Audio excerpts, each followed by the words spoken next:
జీవితం మనకి ఏది ఇస్తే దాన్ని మనకి బెనిఫిట్ ఇచ్చే విధంగా మలుచుకోవడంలో మన నేర్పు ఉంది. అంటే ప్రాబ్లమ్స్ ఇస్తే ఆ ప్రాబ్లమ్స్ని కూడా మనకి అడ్వాంటేజెస్గా మార్చుకునే తెలివి భగవంతుడు మనకిచ్చాడు.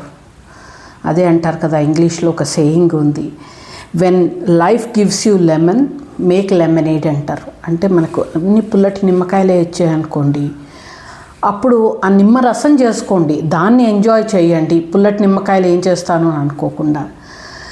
దీనికి ఎగ్జాంపుల్గా ఒక కథ చెప్తారు.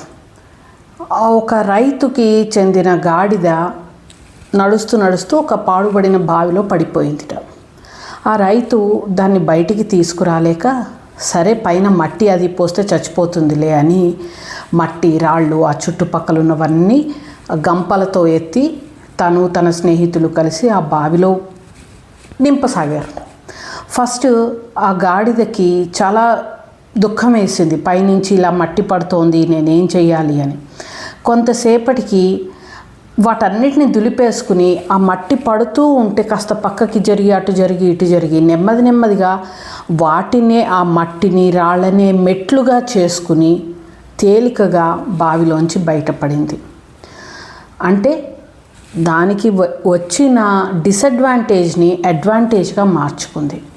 అదేవిధంగా మన లైఫ్లో ఎప్పుడూ పూలపాన్పు కాదు కదండి, ఎవరి లైఫ్ పూలపాన్పు కాదు. ఎన్నో ప్రాబ్లమ్స్ రకరకాల చిన్నవి పెద్దవి వస్తూ ఉంటాయి.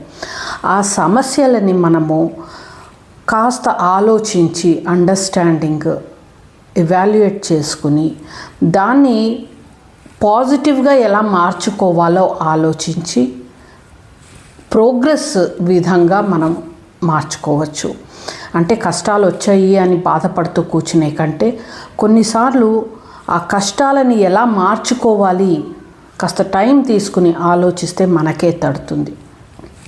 జీవితంలో వచ్చే ప్రతి ప్రాబ్లము మనల్ని ముంచేయడానికి రాదు. కొన్నిసార్లు సమస్య చాలా ఎక్కువగా అనిపిస్తుంది, మొత్తం మన లైఫ్ అంతా ఇంకొక వైపుకి తిరిగిపోతుంది. ఫర్ ఎగ్జాంపుల్ ఫైనాన్షియల్ ప్రాబ్లం అవ్వచ్చు, లేకపోతే రిలేషన్షిప్ ప్రాబ్లం అవ్వచ్చు, చాలా కావాల్సిన వాళ్ళు పోవడమో, లేకపోతే ఉద్యోగంలో వ్యాపారంలో తీవ్ర నష్టం రావడమో ఏదైనా జరగచ్చు. జరిగినంత మాత్రాన అది ఎండ్ ఆఫ్ ద లైఫ్ కాదు. కాస్త టైం తీసుకుని ఆలోచించి ఇంకా మనలో ఏం కేపబిలిటీస్ ఉన్నాయి, లేకపోతే మనకి దేంట్లో ఇంట్రెస్ట్ ఉంది, ఈ పరిస్థితి నాకు ఎందుకు వచ్చింది అన్నది ఆలోచిస్తే మేబీ ఇంకొక వే దొరుకుతుంది. ఇంకొక లైన్ ఆఫ్ ప్రొఫెషన్ దొరకచ్చు, లేకపోతే ఇంకొక రిలేషన్షిప్ దొరకచ్చు, ఇంకొక కొత్త పాత్ మనకి మంచి సక్సెస్ ఇచ్చే పాత్ ఎదురవ్వచ్చు. సో వచ్చిన ప్రతి ప్రాబ్లము మనల్ని కిందకి లాగడానికే కాదు, ప్రాబ్లం వస్తున్నాయి అంటే మనం పైకి ఎదగడానికి మెట్లు ఏర్పడుతున్నాయి అన్న ఆశాభావంతో ఉంటే, ఆ హోప్తో ట్రస్ట్తో ఉంటేనే మనము కొత్త మార్గాలు వెతుక్కోవచ్చు. యూజువల్గా ఏమనుకుంటారంటే ఒక 20-30 ఇయర్స్ వచ్చేప్పటికల్లా మన కెరియర్ మనం చేసే పని అది ఫిక్స్ అయిపోయింది, ఇంకా లైఫ్ అంతా ఇంతే గానుగెద్దులాగా అలా వెళ్తూ ఉండడము రిటైర్మెంట్ వరకు, లేకపోతే ఇంకా అంతే అని అనుకుంటారు. ఉద్యోగం చేయని వాళ్ళైతే ఇంట్లోనే ఉండడము చూసుకోవడము ఫ్యామిలీని అనుకుంటారు. కానీ అదొక్కటే మనకి లైఫ్ కాదు. మనకి లైఫ్లో ఎన్నో రకాల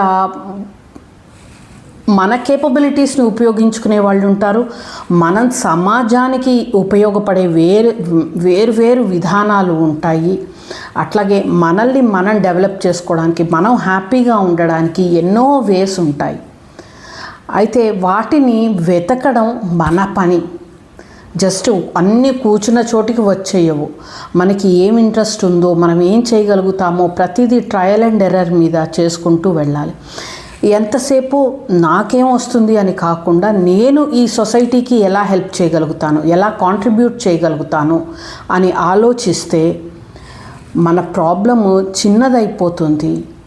మన దగ్గర ఉన్న కేపబిలిటీస్ మనకి వచ్చినవి ఇతరులకి పంచడంలో మనం వేరే వాళ్ళకి ఎంతో సహాయపడతాము.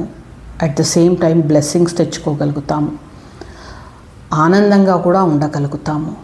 సో ప్రాబ్లం వచ్చినప్పుడు ఆగిపోకుండా వేరు ఆస్పెక్ట్స్ మనలో ఉన్నవి పరిశీలించుకోవాలి. అంతేకాకుండా ప్రాబ్లం వచ్చేంత వరకు వెయిట్ చేయకుండా ఎప్పటికప్పుడు కొత్తగా ఏదైనా నేర్చుకోవడము, లేకపోతే చేతనైనంత మనకి వీలైనంత సమాజానికి అందివ్వడానికి ప్రయత్నం చేయాలి.